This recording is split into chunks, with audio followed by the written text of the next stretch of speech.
Welcome, Carol. Thank you. When did you start singing? Huh. Well, I started singing in my room when I was a little girl. Mhm. But when I actually started getting on stage was probably in church. We used to sing here and there, like as the little Sunday school people. And then I started getting on stage when I was about 17, and I was a bit brave to sing with Obet Mazivisa and the Trumpet Echoes. I used to stay after praise and worship practice, choir practice with them. And as they were singing, at first I would just watch them, and then they asked me to join them. And I started traveling with them. And yeah, so I'd say 17, that's when I started properly singing. So you mentioned gospel music. What do you classify as gospel music? What would you say is gospel music? Well, gospel music, anything that we sing expressing to God, expressing to each other about God. Um, yeah, basically, something that expresses our faith or our feelings towards God, praising God. And I'm a white guy. Why did you get into gospel music? Was it that because you were groomed in a Christian environment, or you just saw somebody who is a mentor in gospel music, then you decided to get into why gospel music of all the types of music we have out there? Well, I'd say yes, mainly because I've been brought up in a Christian environment, so that's very much a part of me. And also because of my relationship with God, it affects everything I do. So even if I'm feeling something about, because most artists we write about what we're going through or what others are going through, and so whatever's going on with me ends up going back to God most times. So I've got some love songs that I've written here and there, but Uh-huh. it mainly just goes back to God. Who are your musical inspirations? Whom do you say they do inspire you within this musical industry? Could we skip that question? There's so many. I don't want to miss anyone. Well, I can talk about Obed Mazivisa because I've spent so much time learning from him. I didn't even aspire to do my own thing, but from backing him for so many years, I think he's inspired me a lot to like go for what you believe in yourself as well, and like just aim high, sky's the limit. So he's my main inspiration really. And then I've got lately people like Mali Music and Israel Houghton, and I don't want to go too far. I've got so many Zimbabwean artists that I learned from, but I'm not going to name them in case I leave anyone. You are watching your show, my show, our show, the Digging Deep Show. Watch this. That's Carol Rumbi saying, Apana zonga enda through, zasinga goni. Sit back, relax, and enjoy. We'll be right back.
where would you like to perform your dream stage where you feel like when God bless me, I'll be performing on this platform?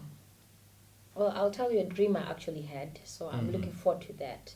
It was a stage on, it was like a stadium, so kind of like as large as a Reinhard Bonnke sort of Platform. audience. Yeah. So that's the dream I had. So I'm looking forward to seeing that. I can't name any other. I'm also waiting to find out which one that is.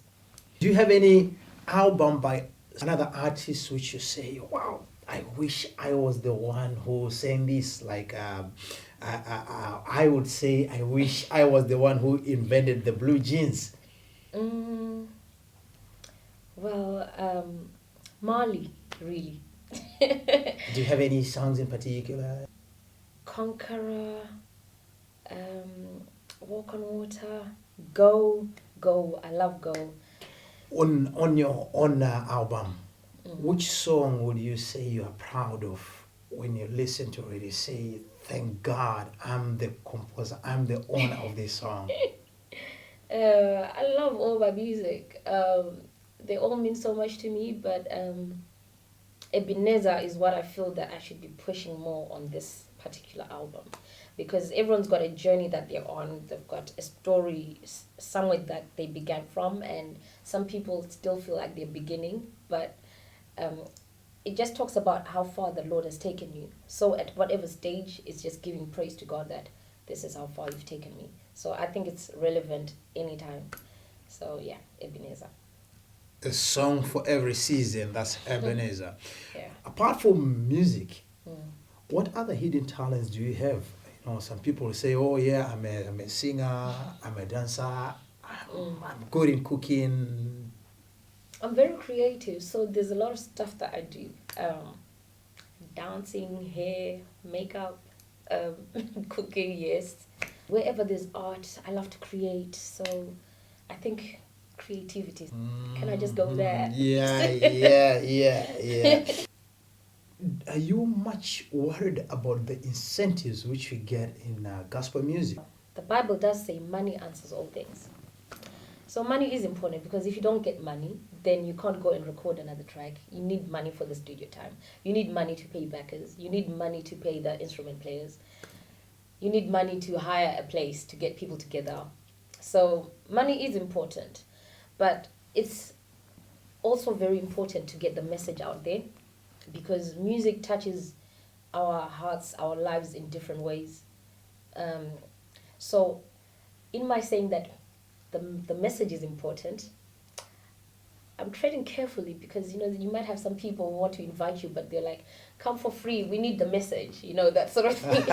So they're both very, very important, because without the money you can't take the message. So but the message is very important as well. And someone might ask, what will you be thinking when you are performing? What's on stage? Well, I sing from my heart, so whatever I'm singing, normally I'm thinking about how I'm singing it and who I'm singing to. Because for me, I'm more of a praise and worshiper. So that involves like bringing God to the people and bringing the people to God. So that's what I really think about. Like, am I doing this right? I just need to be getting that connection right every time I'm singing. That's my main thing. Normally, as human beings, at times when the going gets tough, we do sing. We sing at times, we'll be singing and tears will be, coming down our cheeks. As a musician, what do you do during those hard times? Do you keep on singing? But singing is kind of your lifestyle. Does it give you that comfort? Is it give to others out there? I think music is a language, and then you have different languages within the music, and the genre and so on, and then the words that we sing are like directing the language that we're singing, and so it's very consoling. It can be very healing. It's really powerful. I sing, I pray. I probably pray more than I sing, but yeah, I do both. Have you at any point thought of giving up? Oh yeah, loads of times. Any reason for that? Oh, basically just feeling discouraged, and sometimes you meet people who you think are, especially doing gospel music, you think you've met people who are gonna help you, and then they let you down, and you just feel like, oh, I might as well just join them and let myself down as well. But nah, you just When life gives you lemon, there are two things which you can make out of it. You can either make lemonade or marmalade. So please don't throw it away because it's bitter. You're watching your show, my show, our show, the Digging Deep Show. I'm going to sing Ebenezer for you. Yeah, it simply talks about how God has brought us this far. Okay. You are worthy of our praises. To you be all the glory, for your mercies endureth forever. We trust in you, O King of kings. Lord, you brought us this far, and we believe you'll take us through. Ebenezer. Wow! Yes, thus far the Lord have taken us, even right here on the program, the Digging Deep Show.